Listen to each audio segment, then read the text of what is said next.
together is a beginning, keeping together is progress, working together is success.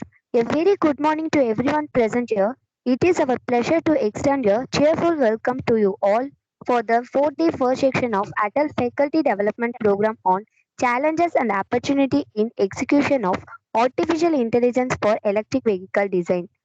Very happy to welcome you all once again for today's section. Excellence is not being the best, it is doing your best.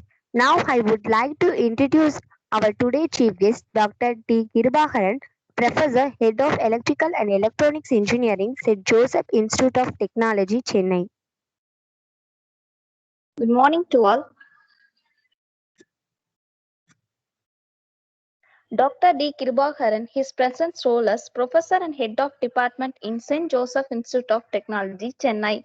He completed his PhD in Anna University in the year of 2010, ME in Bharathidasan University at 2000, BE in Electrical and Electronics Engineering at Madras University in the year of 1997. He is having the teaching experience of 20 years and industrial experience as 1 year 11 months. He is holding 1 patent field publication, 60 international journals, 2 national journals, 24 international and national conferences, 35 Scopus Index, 4H Index and 14.04 RG score. He published 3 books named Circuit Theory, Basic Electrical and Electronics Engineering, Customer Satisfaction Towards Service Quality of Electrical Equipments. He initiated and involved in MOUs signed with 10 industries and established a Center of Excellence in collaborations with industries. He is an approved guide at Anna University and Satyabama University, Chennai, and 5 PhD scholars completed under his guidance and currently guiding 4 scholars. He has attended and organized various faculty development programs. He is recognized as reviewer in International Journal of Engineering, Science and Technology, Journal of Advanced Power Electronics, etc. Now I call upon our Honorable Chief Guest, Dr. D. Kirbaharan, Professor and Head of Department in Electrical and Electronic Engineering in St. Joseph Institute of Technology, Chennai, to take over the section on the topic of power converter application in electric vehicle. Thanks a lot, madam, for a brief introduction. Good morning and warm welcome to all. It's my immense pleasure to join with you in today's session. First of all, I convey my heartfelt thanks to the management of KSR and coordinator Dr. Ilango, Head of Civil Department, and other organizing committee members for inviting me to handle this first section. And I appreciate the audience for joining with us in this Atal FDP. Really, it's a great to get such a good opportunity. I think because of the efforts and because of the profile of Dr. Ilango and others, KSR College of Engineering, the AICT may be approved to conduct this FDP under sponsorship. It's a really great achievement on their career, and it's a great honor to the Department of Civil KSR. Okay, good.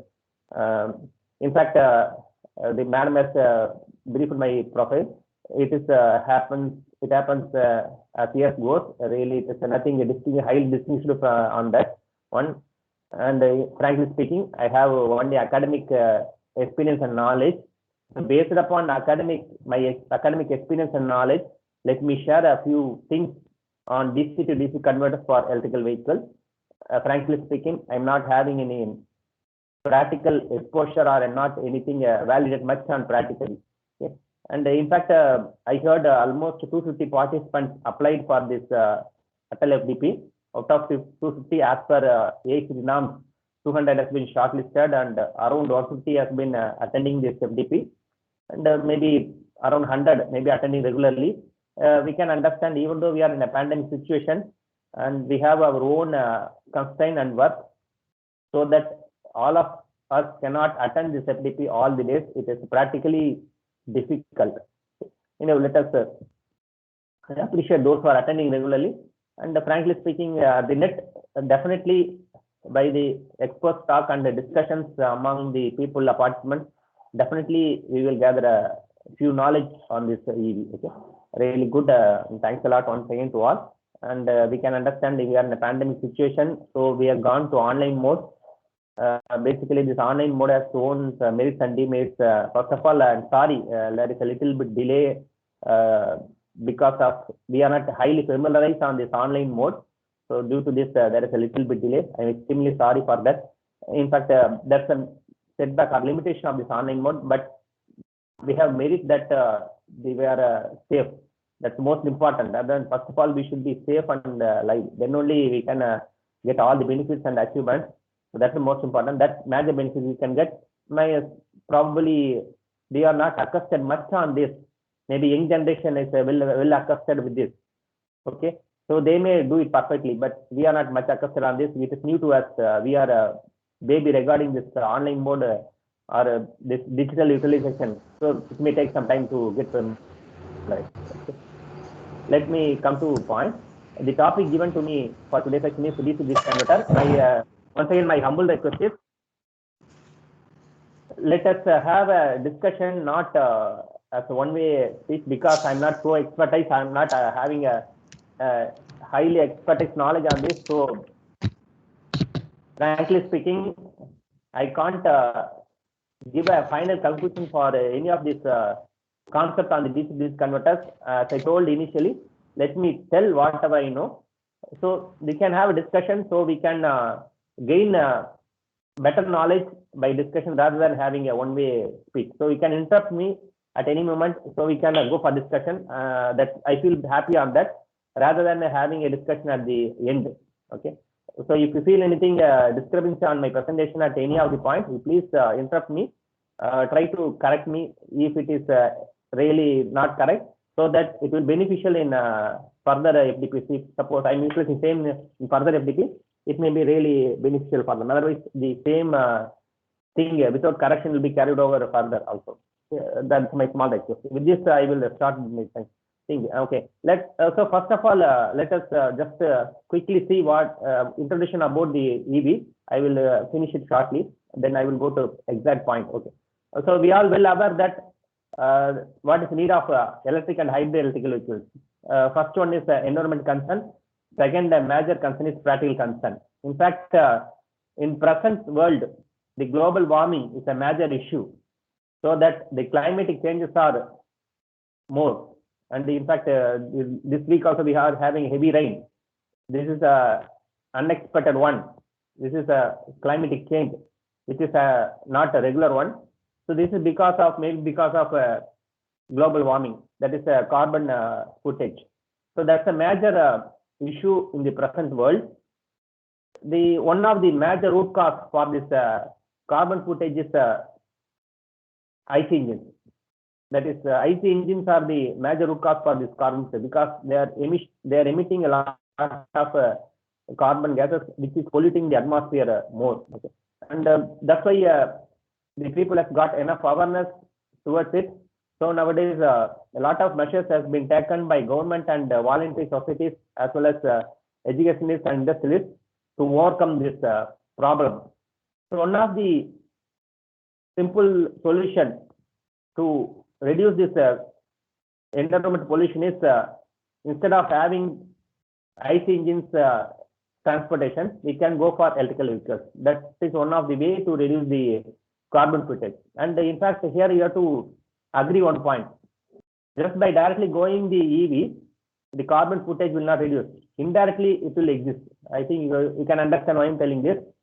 Because if you take power from the normal grid, conventional grid, still the carbon footage will be there.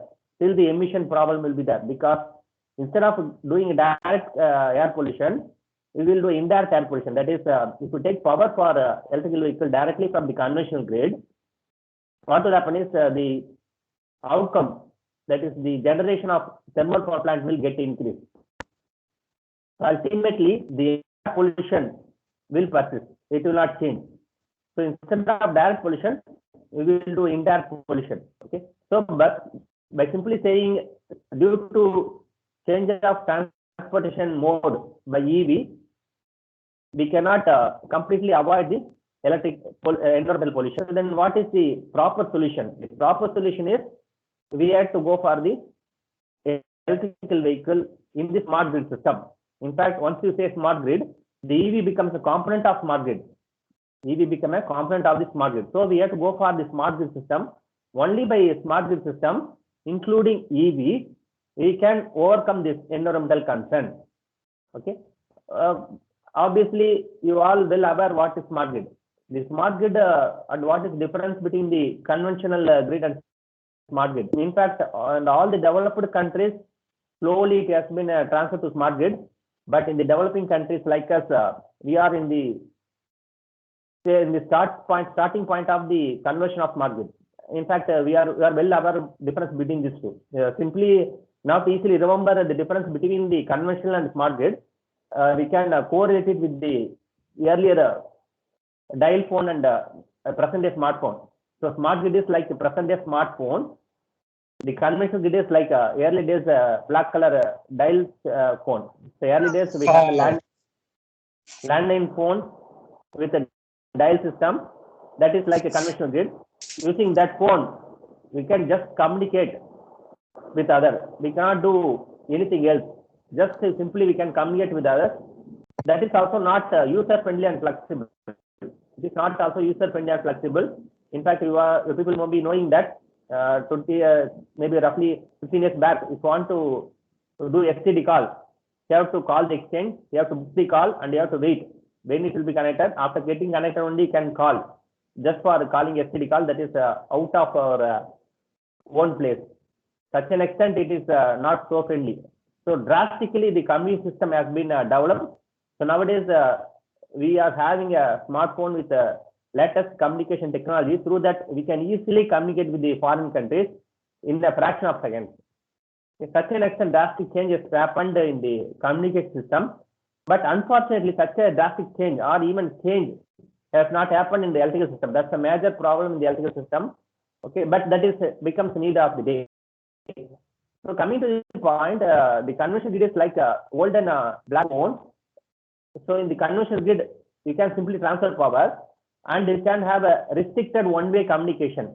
Restricted one-way communication. That is, the communication is possible only between the substations or only between the substation and generation station. You cannot communicate with anything else. So that is not sufficient for the efficient running of grid. So like that, in the conventional grid, we have only conventional power generation. Okay, but our aim is to reduce the carbon footage. So if you want to reduce the carbon footage, definitely we should have renewable energy generation. Only by including renewable energy generation, we can reduce the carbon footage.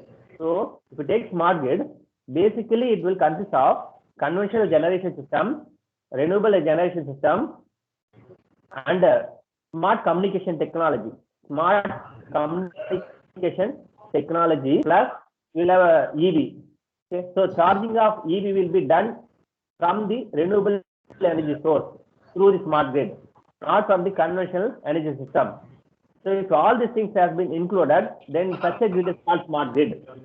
Definitely, it becomes a need of the day. Excuse me, somebody is, I think, unmuted audio. A small request, participants, you can mute your audio. Whenever needed, you please unmute and we can have a discussion. So definitely, the need of the day is smart grid. There is no doubt on that.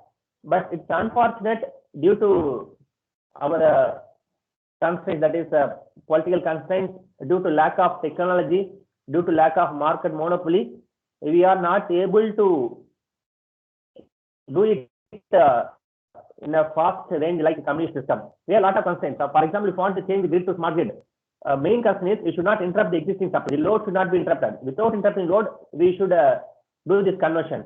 So doing so is a highly difficult. So we need a highly experienced people, not people who is having a simple basic knowledge. We need a highly experienced people. That team should have a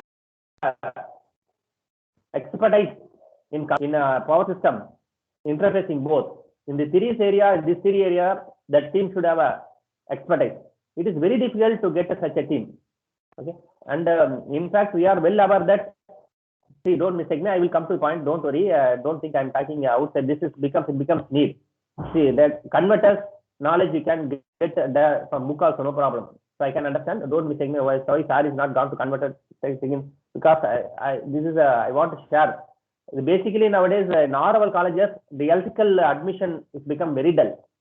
The reason is the society is not aware of the scope.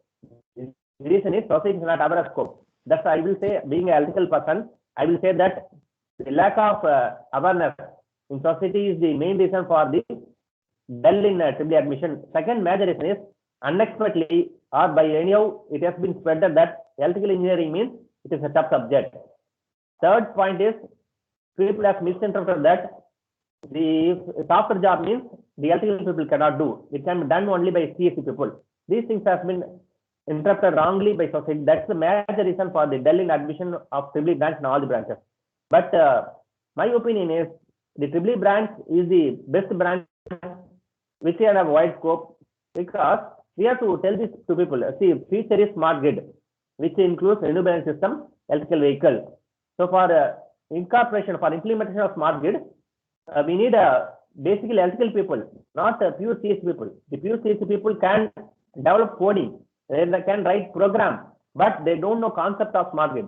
Without knowing concept of smart, they cannot do. They can't lead the team, or they can't be the main person on the team. They can be a subordinate, or they can be one of the members on the team.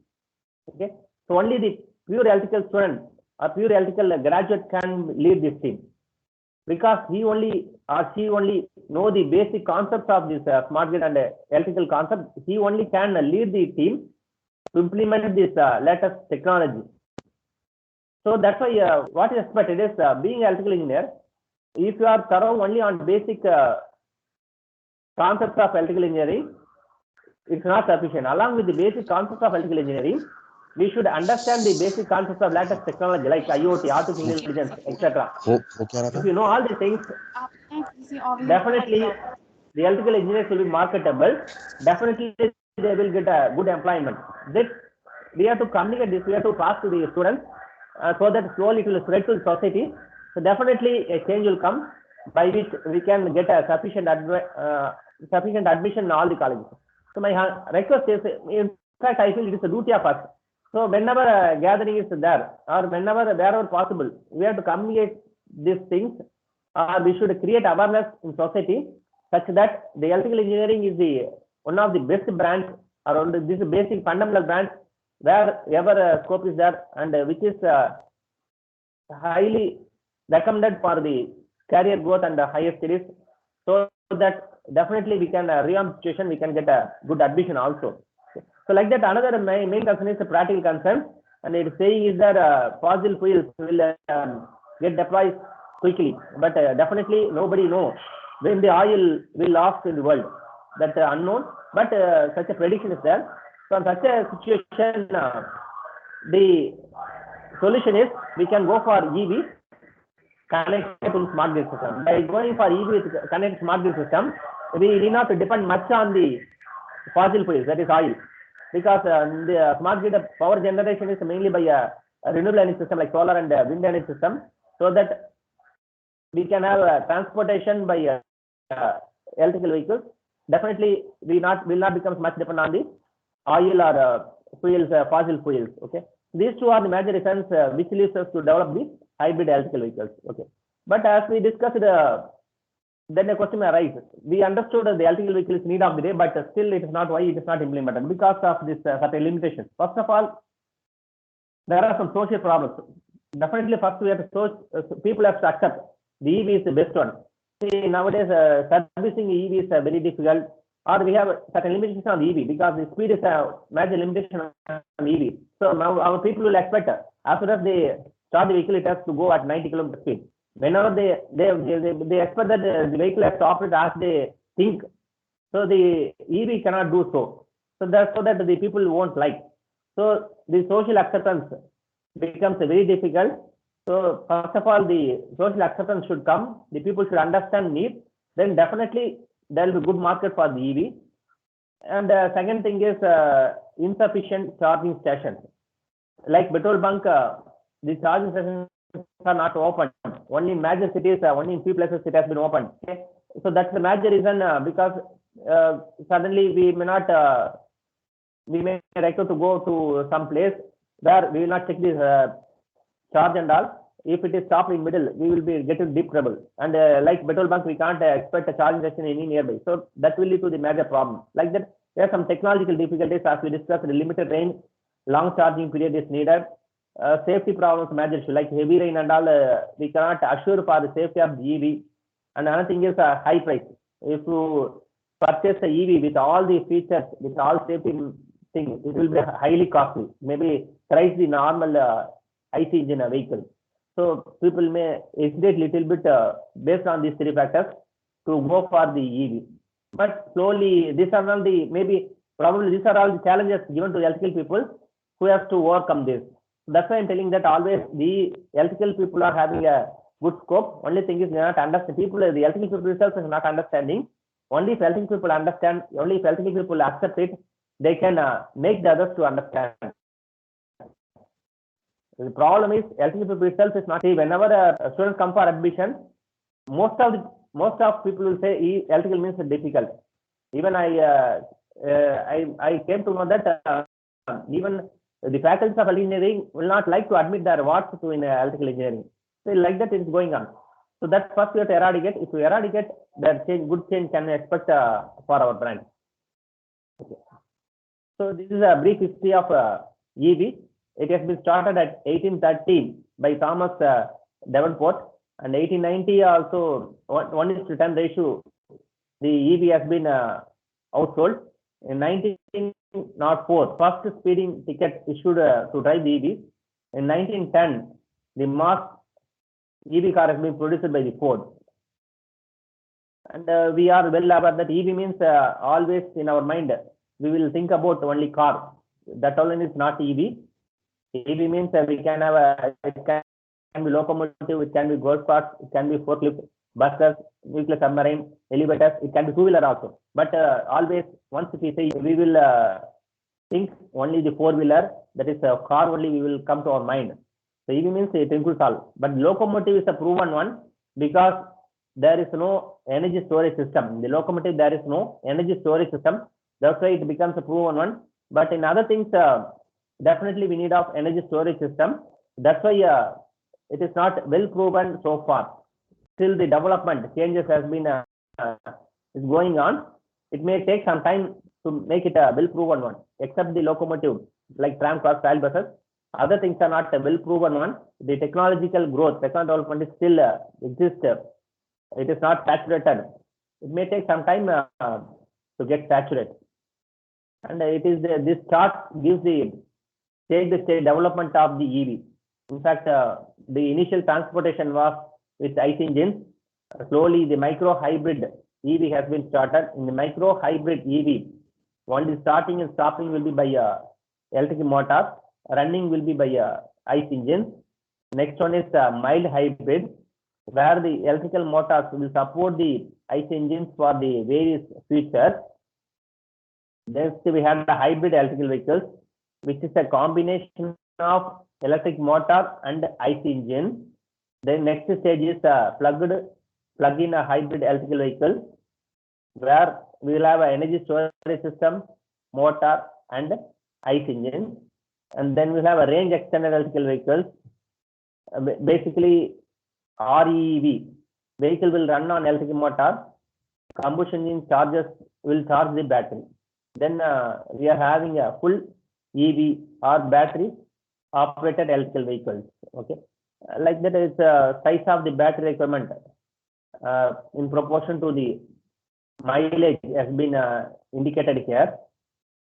And we are well aware that we have various types of vehicles. Like conventional vehicle is will run by using engine.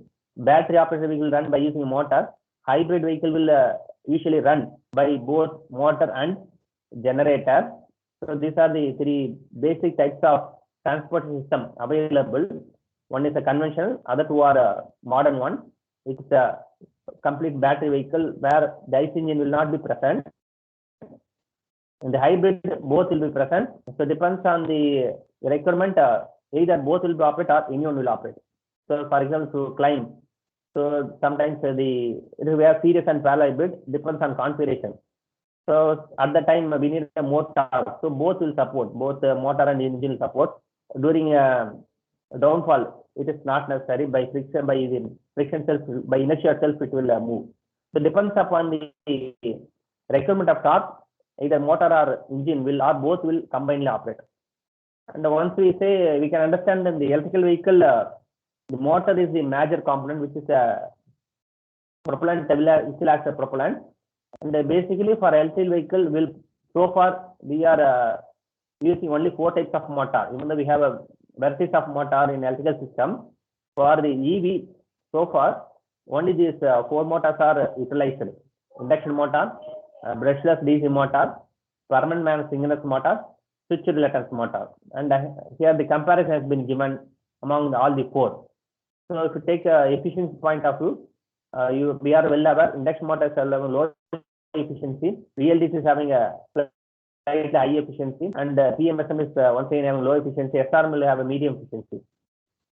Power density will be so in induction motor is low, VLDC is high, PMSM is low, SRM it is low. Like that. If you take cost also, IM is low because it is used regularly, but BLDC is costly. PMM, some SRMs are medium cost. Maximum speed also control algorithm is complex for IM, whereas it is simple for BLDC. And the noise level also high in the case of induction motor. Reliability is good in the case of induction motor, whereas it is not so good in the BLDC. Torque levels are low in BLDC. Okay, so these are all the comparison of among the motors. So we can understand that. So BLDC cost is high, same time efficiency is also high, but reliability is low. Okay, and the maximum speed also low. Like PMSM, we can see that cost PMSM SRM cost is medium, but other things are given. We have a thumb rule that BLDC two-wheelers and this PMSM SRM are used for the four-wheelers and IM is used for the heavy vehicles. This is a thumb rule followed in most of the companies. It's not essentially we have to follow the thumb rule. So depends upon the company's decision, depends upon their technical discussion, depends upon their technical analysis. They can use any motors for any of the type of vehicles. The general usage is for two-wheelers, BLDC used or PMSM rarely used. But for four-wheelers, this PMSM and SRM is used. Definitely for the heavy vehicles, the induction motor is preferable. Others are not so preferred. So this is so far.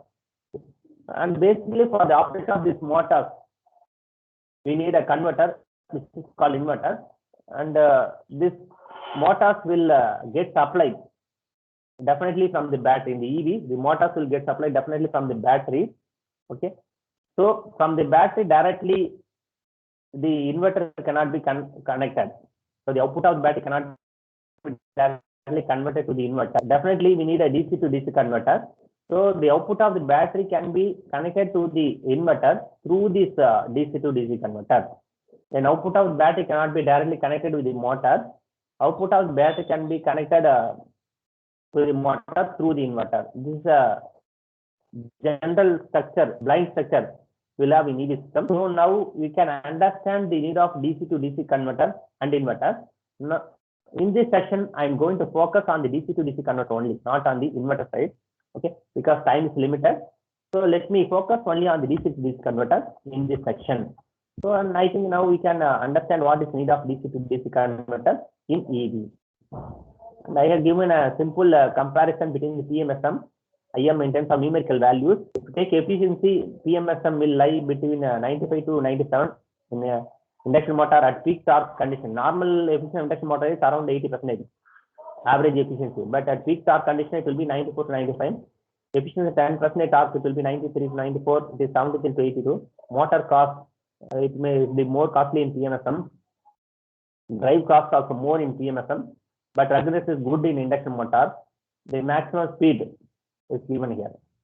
And we have other types of EVs: plug-in hybrid electrical vehicles, extended range electrical vehicles, battery electrical vehicles. We know the difference among these three. Might be other speakers might be addressed about this. So my focus is not on this. And we have a structure of hybrid. We have two different types of hybrid designs. One is a series and another one is parallel. In the case of series hybrid vehicles, we know that both engine and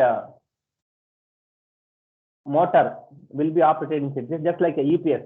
So this is the structure of a series hybrid system. You can see that here the motor will be always connected with the inverter. So the inverter can get supply either from battery or generator, which is driven by the engine. Okay. So the motor will get supply either from engine or from the battery. So we call it as mean that both engine and motor are connected in series. That's why it is called a series hybrid system. Whereas in the case of parallel hybrid system, both are connected in parallel. So depend upon the requirement, both the sources can be utilized. For example, sorry, when the vehicle climbs on the hill, okay, at that time the vehicle may need a more torque. Just to take a heavy vehicle, it may need a more torque. So what will happen is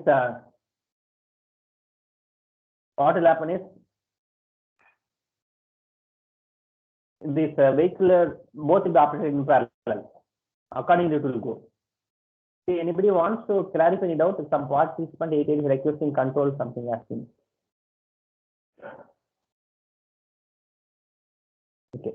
This is the comparison between the series configuration and the parallel configuration.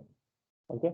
So in the case of series configuration, the engine will never ideals reducing emission, but in parallel configuration, it has more power from motor and engine. Like that, in series configuration, other benefit is engine drives a generator so that we can get optimal performance.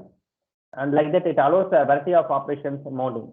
Some does not need a transmission system. But in parallel configuration, don't need a separate generator because motor generates battery. Power is directly coupled to the road so that motor will be more efficient.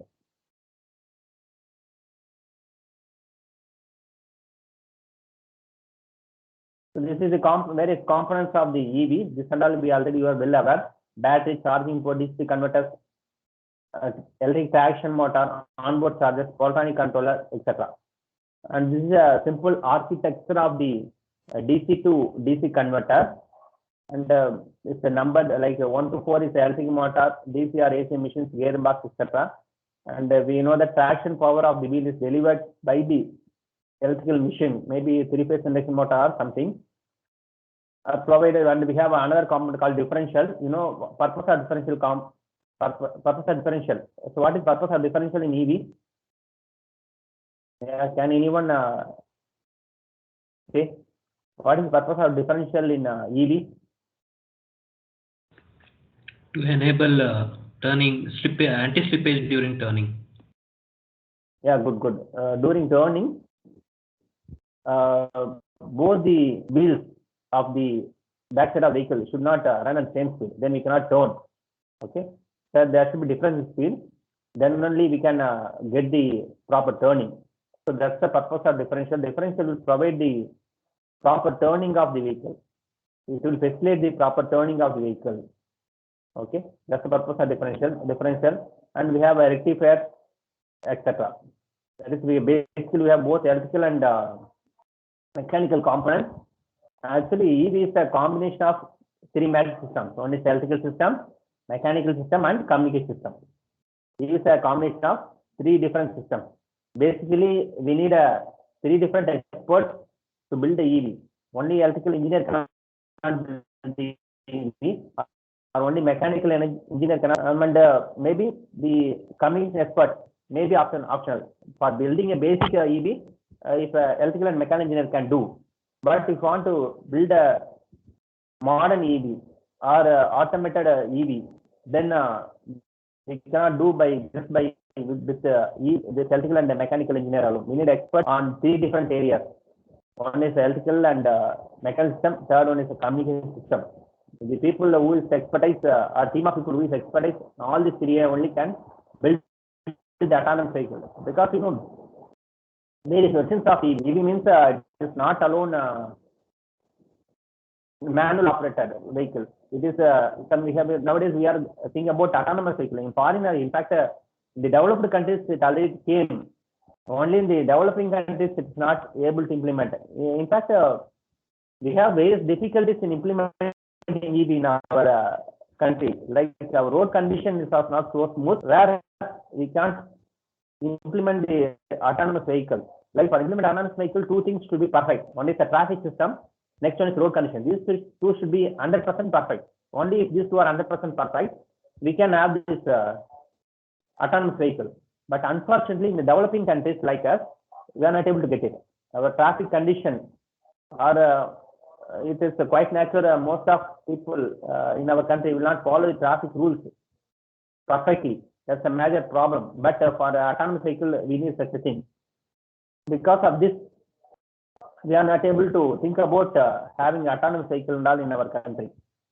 See, we have some merits, foreigners have some merits, but the merits of us is not sufficient for the present life running.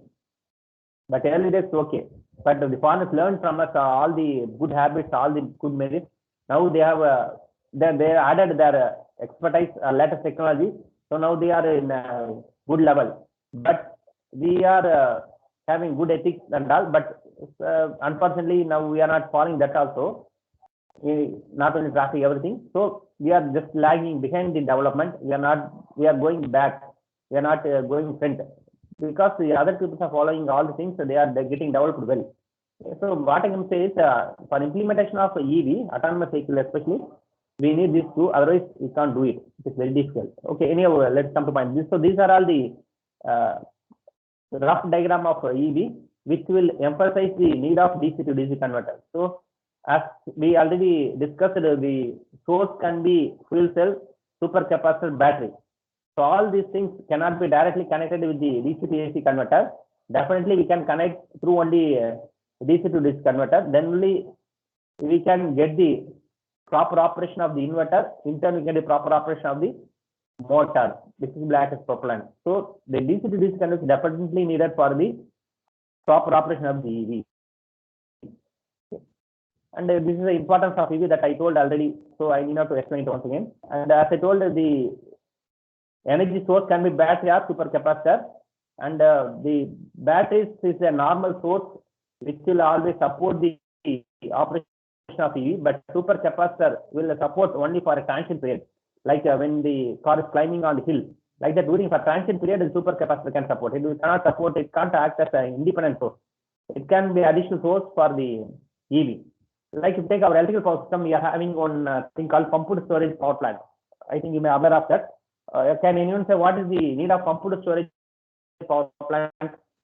What is the role of pumped storage in our power system? We are having a pumped storage power plant. What is the role of it? What it does? Data storage which is captured from sensors at various points of time, process data. No, I'm asking about electrical system. Actually, if you take our grid, we are having a nuclear power plant, thermal power plant, hydro power plant. Along with that, we are having one more power plant called as pumped storage power plant. I think in Kunta we are having it. What it will is, during morning between 8:30 to 10 o'clock, the load will be peak on the power system. So at that time, we will start all our offices and all the small scale and medium scale industries will be started. So the power requirement will be more. That is, we call it peak load. We call that load during that period, that duration, we call it a peak load. So we can't meet that peak load with the normal power station, with normal power generation. Okay. But after 10 o'clock, we doesn't need such a high power. We need a normal power. Similarly, during the evening time, after 8 o'clock, almost all these offices and medium and small scale will be shut down. So once again, after 8 o'clock, we'll go for off-peak period. So morning 8 o'clock will have on peak period, evening 8 o'clock will have off peak period. So what happen is we are having a hydro power station. Morning 8 o'clock, the electrical machine will act as a generator, which will generate power. Okay, so water will be from the reservoir, water will be pumped to the downer, so that it will be generate power. It will act as the machine will act as a generator. It will generate power, which is useful for meeting the peak load. Like that, evening 8 o'clock, the same rotating machine will act as a motor, which will pump back the water to the dam. So evening 8 o'clock, from the earth, the water will pumped back to the dam. It will be stored. So that next day morning 8 o'clock, once again water will be released from the dam. So the machine will act as generator, which will generate power. Once again next day evening, the same machine will act as a motor, which will pump the power back to dam. Like this, we call this a pumped storage power plant, which is mainly used for meeting the peak load. And therefore, our power system has been is managing the peak load. Otherwise, it's very difficult to manage peak load. So just for meeting the peak load, installing a new power plant is uneconomical. If they install new power plant, the power plant will function only morning 8 to 10:30. After 10:30, to shut down it. It is waste of money. Instead of that, so that it will like we are charging battery cell phone evening time and we are using it morning time. No, similar concept.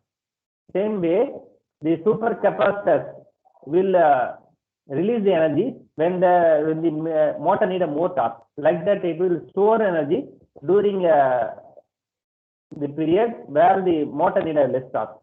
Okay. So if you select the electrical vehicle converter, it has to meet certain requirements like lightweight, high efficiency, small volume, low EMF, low current, ripple control, step-up function should have, control should be in wide range. These are the major requirements of the power converter used in the electrical vehicle.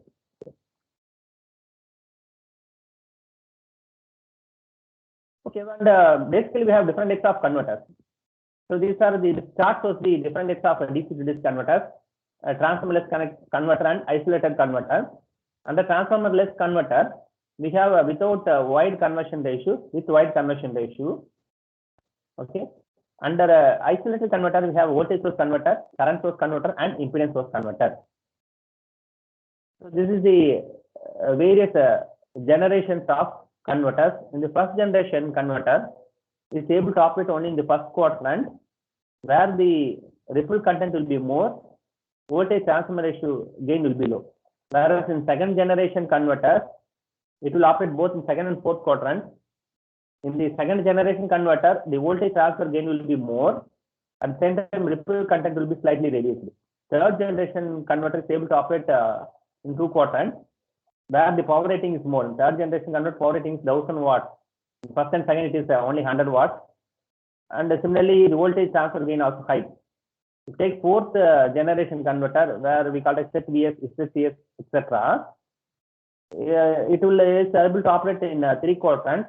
Power rating also high, and you will have reduced power loss, reduced ripples. Voltage transfer gain is very good.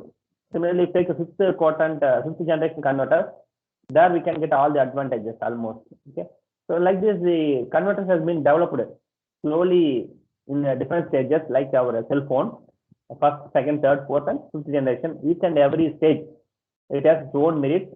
Definitely, the merits is getting increased to go from first to fifth generation. Okay. Now let me compare the solar powered soft switching converter with the solar powered interleaved converter. Okay. And as I told, we have different types of DC to DC converter. Let me show some case studies so that we can get some interruption, some inference on that, which may be useful for your work for further carrying out the research. Why I choose solar powered means, as I told already, our main motive of EV is to reduce the carbon footprint. So we should not depend on the non-renewable energy system alone. We have to mainly connect it with the renewable energy system. EV means that the charging should be power for charging should be obtained only from the renewable energy system. Then only we can fulfill our objective. Okay, that's why I choose the solar powered soft switching converter. Okay, this is the circuit arrangement of classical boost converter This one is circuit arrangement of soft switching converter. Third one is the circuit arrangement of interleaving converter. Basically, you know the difference between these three structures. The normal boost converter will have only one, that is maybe MOSFET or IGBT or BJT. We have one diode basically. But in soft switching converters, we will have inductors and capacitors for obtaining a soft switching operation. The interleaving converter is basically a parallel combination of two boost converters. It's basically a parallel combination of number of boost converters. Interleaving converters is nothing but just parallel connection of boost converters. It can be any level, depends upon the output requirement. So here generally there will be no soft switching concept, or it can be implemented in this case also. It's optional in the soft switching concept is optional in the interleaving converter. This is specification I chosen for this converter. This output waveform simulation results of the solar powered classical boost converter, soft switching converter, and interleaving converter. Inference I have given next slide. Just to go through the waveform, inference I have given in the next one. So this is inference of this waveform. For the input voltage of 150 volts, we can get 300 volts output in the boost converter, 350 in the soft switching converter, whereas we'll get 620 volts in the interleaved converter. As I told, interleaved converter is nothing but parallel combination boost converter. In the diagram you can see that here just two boost converters are connected in parallel, nothing. Two boost converters are two switches, here one switch. Two diodes, here two diodes, here one diode. Here two inductor, here one inductor. That's all. So two boost converters are connected in parallel. Nothing, interleaved converter is nothing but parallel combination of boost converter. So here, since the two converters are connected, here we are getting output as a 620 volts, and obviously the output current also more, the output power also more, like that output voltage, and mainly we can see that current ripple is less. In the interleaved converter, we can see that output voltage is more, output power is more, and current ripple is very less. That's a major advantage of interleaved converter. Voltage gain is almost 5 times, but it is 2 times in a conventional converter. This is the inductor ripple and this is I have shown by waveform. You can see that the efficiency is more in the interleaved converter. The efficiency is more in the interleaved converter. So the graph is drawn between the efficiency and output for the various cycles. This efficiency is more. Okay. Like that, this is a graph between the voltage conversion ratio and duty cycle. This is also more in the case of interleaved converter, slightly lesser in soft switch converter, which is less in the case of hot switch converter. This is comparison of switching stress in the converter, and here you can see that the switching stress is less in the case of soft switching and interleaving converter, which is low in the case of interleaving converter compared with the hot switch converter. The switching stress is more in the case of hot switching converter. It will be lesser compared to soft switching, which is lowest one in the case of interleaving converter. Like that, switching voltage as well as both are low in the case of interleaved converter. So inference what we can get is by both soft switching technique as well as interleaving technique have decreased switching losses and fetch the more efficiency. So both the converters are better if soft switching converters used for achieving smooth turn on to off switches may lead to the bulky converter size and increased cost. That's the limitation of this soft switching and interleaving converter. Now let me compare the interleaved boost converter with the SEPIC and Zeta converter. So this is the circuit arrangement of interleaved boost converter. This is circuit arrangement of SEPIC converter. This is circuit arrangement of Zeta converter. Okay, I took same spec. This is output waveform. The inference I have given here for the same 150 volts. In the case of Zeta converter, you are getting a 265 volts as output. SEPIC you are getting 635 volts. Interleaved you are getting a 620 volts. Like that, output power is more in the case of SEPIC, but current ripple also high in the case of SEPIC converted with the interleaved converter, which is lowest in the case of interleaved converter. Okay. Voltage gain is slightly higher in the SEPIC converter. Okay. So if you draw the graph of for all these three, we can see that interleaved converter is definitely having high efficiency because the current ripple is high in the case of SEPIC converter. Like that, the voltage conversion ratio also more in the case of interleaved converter. Similarly, if you compare the switching stresses or less in the case of interleaved converter. Okay, that also you can understand from this. Now I have tabulated the advantages, disadvantages, and the relevant applications of each converter. So for example, let's take a multi-stage level converter. The advantages: it is a moderately structured, high power density, reliable and efficient. Disadvantages: complex control, large amount of compression needed, relatively heavy, large and bulky.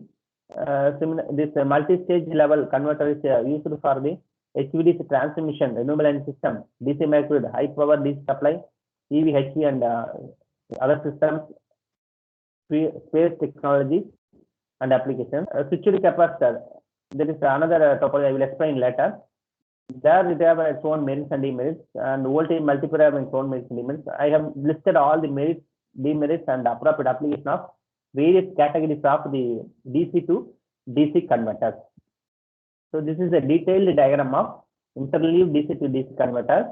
As I told earlier, the interleaved DC to DC converter mainly reduces the current ripples, has a better efficiency. It will have good transient response, which is needed a quality for the EV, because suddenly you have to stop the vehicle, suddenly you have to start the vehicle. Okay. So we should have good transient response on the DC to DC converter side. Like that, they have reduced the electromagnetic emission. Then only if electromagnetic emission is less, only we can have good communication protocol. Otherwise, we can't have efficient communication protocol. And interleaved boost converter is basically more reliable. This is a detailed structure of a two-stage interleaved boost converter. Like that, we can add any number of stages. Here we are having only 2 stages. We can add any number of stages, no problem. This is another concept of switched capacitor called Dixon charge pump. This concept is similar to storage power plant, which I told no. Storage power plant, what will happen is during morning time, the power plant will act as a generator so that it will feed the power to the grid so that the peak load can be met by the grid. During evening time, the motor, the machine will draw power from the grid so that it will pump the water back to the dam. Okay. So like that, if you take a Dixon charge pump, it is similar to that. During the heavy torque condition, what will happen is the Dixon charge pump will pump the power to the motor. During a normal running condition, Dixon charge pump will get charged by making the motor act as a generator. So there also you need a DC-DC converter. This is a high gain interleaved DC-DC converter. Here the gain will be more compared to the structure which already shown to you. This is a high gain IBC with one capacitor. In the previous structure, we will have more capacitor, but here you will have only one capacitor. This modified with high gain. So compare all these 4 topologies. That is, topology 1 is nothing but a normal interleaved boost converter. This is a Dixon pump. Third one is a high gain interleaved boost converter. 4th topology is a single capacitor high gain boost converter. To compare all this topology, for the input voltage of 6 volts, we will get an output voltage more in the LOPS topology. That is high gain single capacitor interleaved boost converter. The gain is more in the case of 4th topology. Same time, voltage ripple also comparatively less. So if you draw the graph between gain versus duty cycle of all these 4, it will be like this. And if you tabulate the output voltage formula for all the converters, it will be like this. For boost converter, it will be 1 by 1 minus D. D is nothing but duty cycle. For buck boost converter, it is D by 1 minus D by 1 minus D. You know, buck boost converter is a negative converter, means that in the buck boost converter output voltage is always negative. So it is minus D by 1 by D. And in the converter is D by 1 minus D. Sepi converter is D by 1 minus D. The 4th order boost converter is 1 by 1 minus D. 5th order it is 1 plus D by 1 minus D. Like that it will go on. This is the formula for calculating output voltage in all the converters. Okay. So these are the various parameters for the DC-DC converter selection. One is a conversion gain. Next one is component count. Third one is a ripple analysis, stress analysis, conversion. Based on these parameters, we have to choose the DC to DC converter. So next category of DC to DC converter is loop converter. Okay, basically the output of the loop converter is minimum 2 times the conventional converter, and we have various topologies of loop converter that I will show. A simple comparison I have shown between the buck converter, boost converter, and loop converters. See, this is a formula for calculating the output voltage in buck boost voltage lift loop converter, super lift loop converter, ultra lift loop converter. This formula will get in buck converter. The output voltage is directly dependent on the duty cycle. Boost converter is dependent upon this 1 by 1 minus d. Buck boost is d by 1 minus d. In the voltage lift loop converter, n by 1 minus d. N is nothing but number of stages converted. The super lift is 2 minus d by 1 minus d minus 1, 2d. So for example, for the duty cycle of 0.9, we can see that the gain is 0.9 in the case of buck converter, which is 99 in the case of ultra lift loop converter. So this is a hierarchy chart of loop converter family. So under loop converter family, we are having these 3 major categories: voltage lift technique, super lift technique, ultra lift technique. In each category, we are having a positive output, negative output, elementary circuit, and relift, triple lift, or 2-stage or 3-stage circuit. This circuit diagram of modified enhanced super lift converter, which is done by my scholar Dr. Sivaraj Joshiri. This is my scholar work. Anyway, as a guide, I have a privilege to use this. Okay, I think no problem. So I have put her name also as acknowledgement. And she has carried out a research work on this converter, not only for AV, this can be used for smart grid also. And she has done a small modification on this self-lift loop converter, and madam has proved that the output is better in compared with the normal lift loop converter. In fact, it is operation. I think operation might not be needed.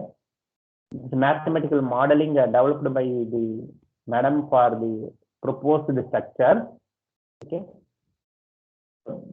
This is simulation output in open loop condition. So for the output voltage is almost 350 volts for the voltage of 12 volts. Output current is 12.6 amps. So that power is almost 4,532 watts. And settling time is 0.01 seconds in the open loop system. This is capacitor voltage. Okay. And we can have any type of control for the converter used in EV. It can be PI controller, PID controller, Fuzzy logic controller. Okay. Here let me show the few points with the Fuzzy logic controller. This is a black diagram for the Fuzzy logic controller using DC to DC converter. This membership section we have chosen, and this is the rules we have chosen, and the rule viewer this one, and this output, simulation output with the Fuzzy controller and PI controller. With PI controller, you can see that output voltage is not stable, and whereas with the PFL controller, it is highly stable, and mainly the settling time is more in the case of PI controller. The settling time is 6 milliseconds for PI controller, whereas it is 1.4 milliseconds for the FL controller. So this is a modified relift loop converter. Operation, I think you don't need of it. And mathematical modeling of the modified relift loop converter. Similarly, here also you can see the output. It's a 360 volts output in open loop system. Okay. In the closed loop system, you can see settling time is 0.6 milliseconds with PI controller. With PI controller, the settling time is 0.6 milliseconds. Okay. With the same converter topology, if you have a Fuzzy logic controller, settling time is 0.18 milliseconds. In the previous case, in the PI controller, settling time is 0.6 milliseconds. With Fuzzy logic controller, we can get a settling time as 0.18 milliseconds. So the settling time is reduced well, which is definitely needed for the electrical vehicle. See, the electrical vehicle, suddenly we have to stop the vehicle, suddenly we have to start the vehicle.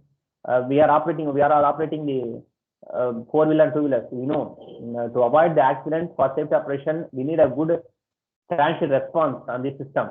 So for that, we should have a converter which is able to give a good transient performance. So the converter means topology alone will not play a role. The control circuit also play a role. getting good transient response. So we should not think about converter topology alone. Along with the converter topology, we have to think about the control technique also. In fact, the control technique is a major thing which will decide the transient response. So the fuzzy logic is one of the modern controller which proves that it can provide a better transient response when compared to the conventional controllers like PI controller. And this is a comparison of the enhanced superlift and the relift converter which we discussed. Conclusion is this high voltage is achieved by proportional converter with reduced number of components. The dynamic response as told is good. So basically, we have different types of controllers, like a proportional integral controller, proportional integral derivative controller, and we have certain non-linear controllers, like voltage mode controller, current mode controller, and sliding mode controller. Yeah, this is a structure of PI controller. There is proportional integral controller. You know, advantage and disadvantage of PI. This is already known to you. And this is a structure of PID controller, which consists of three components: proportional integral and derivative component, and it has own merits and demerits. This is all we are very aware. This is a voltage mode controller. Merit is able to control a shorter on time. It's a high noise tolerance. That's the merits of this voltage mode controller. But this voltage mode controller has its own demerits, like a poor reliability, stability, less than reliability. It is not simple. It is very slow. Maybe not preferable quality for the electrical vehicles. This is a current mode controller. It's having its own merits and demerits, where the transient response will be better in comparison with the voltage mode controller. Demerit is the current mode controller is unstable. The duty cycle exceeds by 0.5, and the presence of subharmonics also another major demerit of the current mode controller. So we can think about sliding mode controller, which can provide the better transient response, which is needed for the efficient operation of the electrical vehicle. Okay, so it is one of the efficient tool and one of the latest technology which can provide better. I will show some simulation results to prove this concept. So these are all the merits and demerits of sliding mode controller. With sliding mode controller, we can have good stability, we can have a high robustness, and it's a non-linear structure. We can get fast dynamic response. It's simple and easy to implement. We can have a good output response during the circuit components variation. It's highly flexible. Input performance can be achieved. Uses information about input as well as output feedback and control determinants. In fact, if you go through all these merits, we can understand that this is highly needed for the electrical vehicle. But SMS has one or two demerits. In fact, there is no system in the world, or there is no human being in the world which is 100% perfect. All will have a merits and demerits. We have to consider the merits mainly, and we have to select based upon the major merits. That's all. Like that, if you see, to go through SMC, it is having a major merit, may be suitable for the better operation of the EV. And this is a design structure of the PI controller, and this is one of the structure of DC-DC converter for the EV, positive output fit inductor boost converter. Okay. This is the parameters chosen for this positive output fit inductor boost converter. Simulation circuit. I will show the output. So this is a simulated response of the output voltage of PO-SI DC. Okay. We can see that here, compared with the PI controller, this is output more and better. Okay. In fact, we can say the output voltage of the PO-SI DCs have a negligible overshoot, and settling time is 0.0 seconds. Whereas the same PI controller, take same PI controller to implement a conventional PI controller, what will happen is it has a more overshoot as well as the more settling time. Okay. So this is, we can see that whenever the load changes, the settling time is more in the case of PI controller in compared with the SMC. And this is a output voltage and output response of the proposed converter. This is power and efficiency comparison. And this is circuit diagram, D2 circuit diagram of the PO-ESIT DC. And you can see that here the simulated output response of the PO-ESIT DC. for the line variation and load variation, can conclude that this settling time is very less in this case compared to the other techniques. Same thing, steady state operation also better in the case of PO, ESI, TBC. Okay. And the FLC, we understood that the FLC has proven a successful tool for suppressing the effects of capacitance variation, that is transient response, in compared with the PI controller. So this is a response with PI controller. You can see lot of transient, lot of oscillation. But with the FLC, there is a smooth transaction. So the oscillation is minimum, means that settling time is less. Once I am telling that it is needed for the efficient operation of the electrical vehicle. This is open loop analysis of step converter. Just a minute, please. Sorry. Sir. Sir, good morning, sir.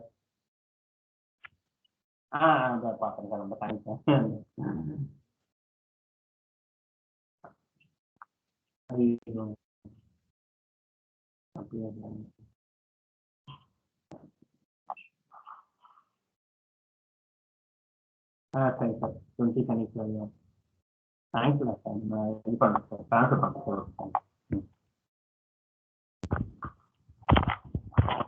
sorry, because for one call I'm having Viva next week, so the exam has called me, so I can't avoid this call.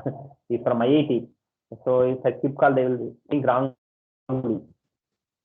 They rather just put yesterday I'm trying to call. Nowadays, sir is ringing to me. So whenever they are calling, I answer. Otherwise, they may not respond because they are professor from IIT. So next week for this call, I'm having Viva. His exam will, that's the problem. Okay. So this is the output of a step converter for the various line and load variations. You can see that here. You can see that for the various input voltages, the output voltage of the step converter, which is better in compared with the classical converter. And once again, we can have a closed loop operation. We can implement by using a PI controller or passive logic controller. With a PI controller, this is output of the step converter. And I understood time is short, so I'm slightly moving fast. Don't mistake me. But this is a simulation model with a passive logic controller. This is a passive logic controller based step converter. And you can see the comparison. With a proportional time controller, this is output. With passive logic controller, this is output. Once again, I'm insisting that whatever the topology of converter. See, I have what I am doing is I'm showing you various topologies of DC converter with open loop and closed loop mode of operation. Okay, in the closed loop mode of operation, I am using two types of converters, PI and FLC controller. For all the topology of converters, it is proven that the FLC controller is better than the PI controller. And in fact, we can have some other type of controller, modern controller, which may be better than the PI also, FLC also. So I have stopped my comparison with the FLC. You can develop, or there may exist some other controller which may be better than the FLC also. So I have limited my discussion with the FLC and the PIC alone, and I am trying to prove that whatever may be topology of the converter used for electrical vehicles, the FLC provides a better operation. In fact, can anyone say what is the day-to-day application of FLC? In our day-to-day life, we are using FLC, passive logic controller. Where we are using? Can anyone please say? Can anyone please say where we are using FLC in our day-to-day life? In a day-to-day life home appliances, we are having FLC. Can anyone please say? See, we are having washing machine. In all our home, we are having washing machine. I think in washing machine, we are having FLC controller. Even in washing machine, the button will be there, FLC control button will be there. So in washing machine, we are having FLC controller. Why they choose why for home appliance itself, they are not using the PI controller. Just for home appliance itself, it's not so sensitive. They are not choosing the PI controller. Then it is meaningless. We're thinking about PI controller for the electrical vehicles.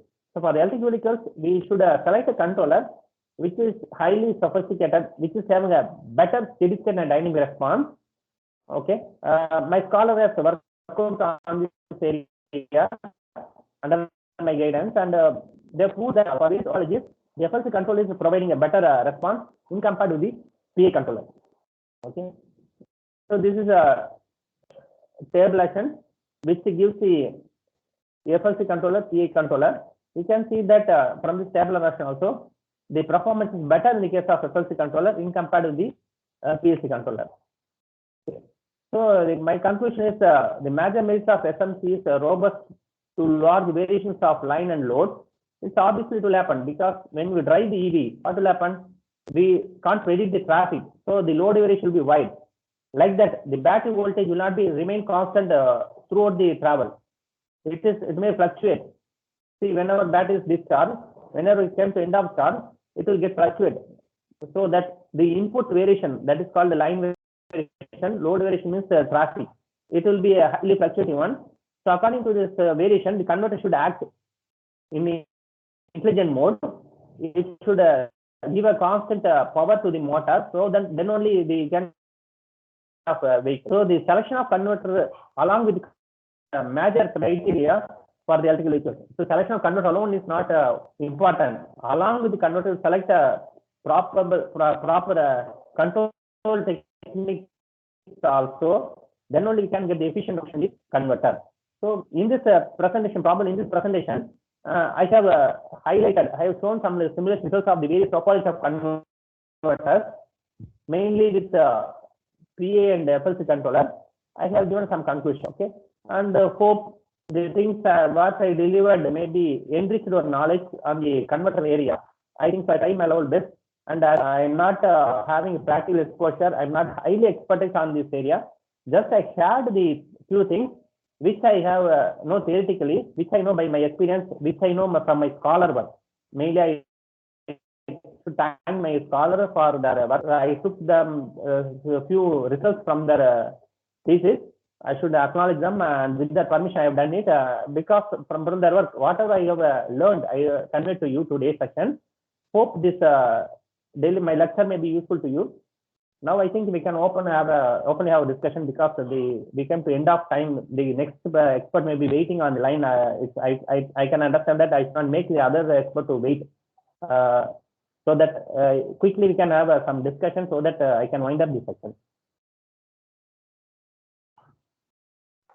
Yeah, thank you, Dr. Kribakaran. Thank you so much for your valuable presentation for the past for the more than 1 hour. Now I request the participants, if you have any queries related with converter topologies in electrical vehicle, kindly raise your question. Our resource person is ready to share the knowledges with that. I repeat, I request all the participants, if you have any questions related with the converter topologies which are going to use in electric vehicles, kindly ask to resource person.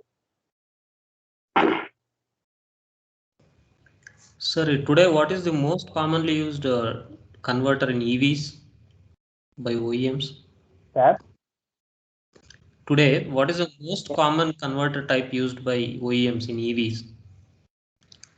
Yeah, exactly, sir. Topology, I mean. See, it depends on the type of vehicle, range of vehicle, the company. See, as per my knowledge, some companies are using only induction motors. For example, Tesla, Tesla is always using induction motor. What you either have PMSM or SRM, they won't bother about it. They are always using induction motor only. Like that, some companies are not thinking about using of induction motor. Some companies are thinking about using PMSM. Like that, in motor side, the companies having their own policy. Like that, in the converter side also, it depends upon the range of vehicle, type, and company's decision. So we cannot exactly point out which one is more suited. Simply speaking, we have a lot of cell phone market. Nobody can say that which cell phone is used. So I can't definitely say that Samsung J2 is cell phone used by obviously, it depends upon the requirement, various factors. I listed some factors. Based upon the factors, any converter can be used. But most used commonly used converters is interleaved, okay, specific converter. That's why I listed these two alone. I have focused my attention only on interleaved and specific converter because these two are the most commonly used converter. And the interleaved also we have loop converter. These three are the most commonly used family of converters for the electrical vehicle. And on this also, as I already told, we have different topologies. The selection of topologies depend upon the factors. Okay, but most commonly used the converter for EVs among these three family: loop, SEPIC, and interleaved. And out of these three also, loop and interleaved is the most preferable one. SEPIC also least preferred. Okay, sir. Thank you. Yes,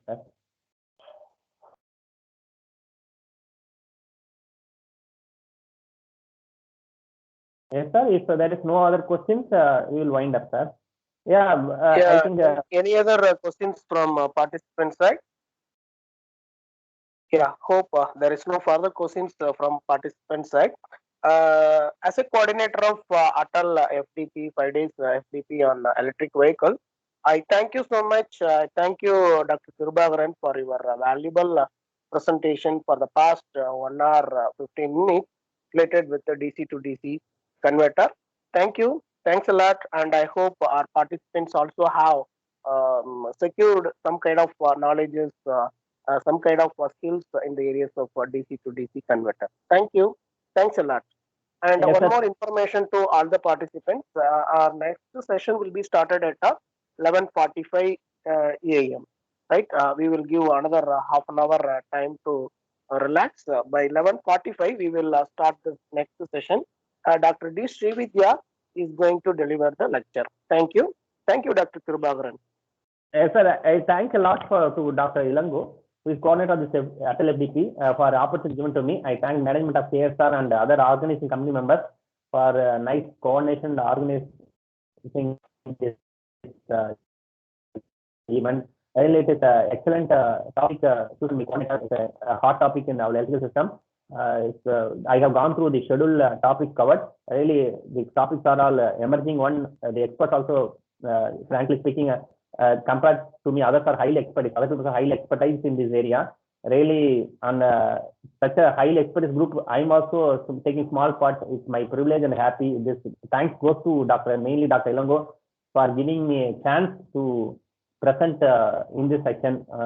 I really, my heartfelt thanks to Dr. Ilango and others for the opportunity given to me. Thanks a lot, sir. Thanks a lot, sir. Yeah, Thank you. thank you, Dr. Kirubagaran. Thank you. Thanks to all the participants for passionate listening. Definitely, I will my contact. If you need my, I note down my contact number. My contact number is 98984 000 984 9248. This is my number. WhatsApp number is 9441 9441 370 37070. This is my WhatsApp number.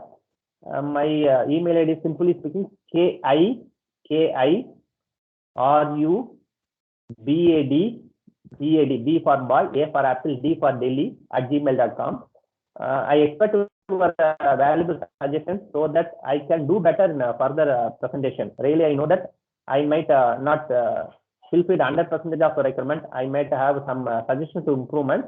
I eagerly expect your real feedback through my personal contact, so that I can shape myself. I can do better in further presentations. Thanks a lot to all the participants for the passionate listening. Eagerly expecting your positive feedback. Once I am telling my number 9441 37070. This is my WhatsApp number. Email ID is KIRUBAD @gmail.com. Because I'm not having slides, that's why I'm telling orally. Okay, thanks a lot. Let us have a break. Thanks a lot. Thanks a lot to once again. Finally, thanks to all. Thank you, Dr. Kirubagaran. Thank you. Yes, sir. Thanks, sir. Thank you, sir.